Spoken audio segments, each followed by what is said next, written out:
ती सहजपणे आपल्या हाती येईल अशी अपेक्षा काँग्रेस नेत्यांना होती आणि तसे कयास देखील लावले जात होते। पण आताच्या मतमोजणीनुसार वेगळं चित्र हरियाणामध्ये दिसतंय।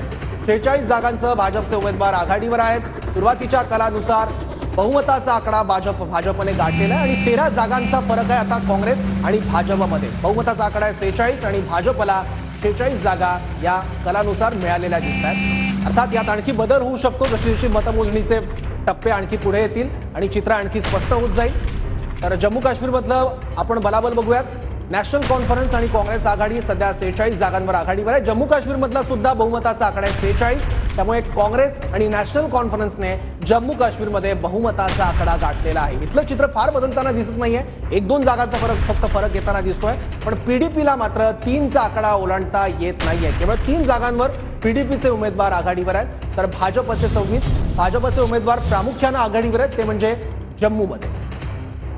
जम्मू काश्मीरमध्ये आपण पाहिलेलं आहे की एनसी आणि काँग्रेस 46, भाजप 26, पीडीपी 3 आणि अपक्षांना उलट पीडीपीपेक्षा जास्त जागा मिळताना या ठिकाणी दिसत आहेत। हरियाणामध्ये बहुमतासाठी 46ची गरज होती। भाजपनं आता कलांमध्ये बहुमत गाठलेलं आहे। 46 जागांवर सध्या भाजप, काँग्रेसचे 30 जागांवर पिछाडी झालेली आहे। काँग्रेस 66 पर्यंत पोहोचली होती, मात्र आता काँग्रेस 33 वर स्थिरावलेली आहे। भाजपचे आकडे जसे वाढत आहेत तसे काँग्रेसचे आकडे मात्र त्या ठिकाणी कमी होताना पाहायला मिळत आहेत।